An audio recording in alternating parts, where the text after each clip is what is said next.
Jadi selesai sudah sidang kemuncak ASEAN ke-47 yang berlangsung di Kuala Lumpur. Tapi mungkin ada yang tertanya-tanya apa yang telah dicapai melalui persidangan ini. Jadi jom sama-sama kita recap. Break. Bukan drama, ini fakta.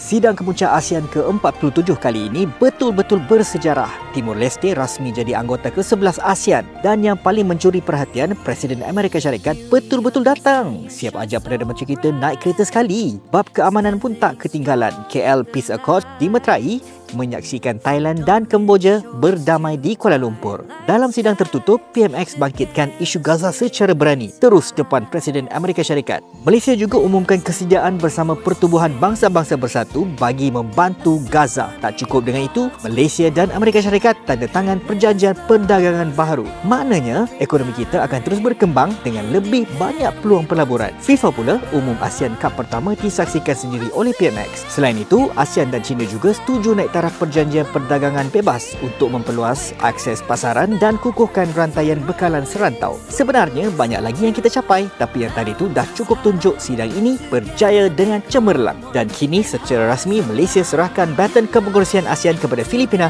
untuk tahun 2026. Jadi itulah dia pencapaian yang telah kita perolehi melalui sidang kemuncak ASEAN ke-47 di Kuala Lumpur. Terima kasih kepada semua delegasi-delegasi luar yang datang menjayakan persidangan kita pada kali ini. Jadi tahun depan kita jumpa di Filipina.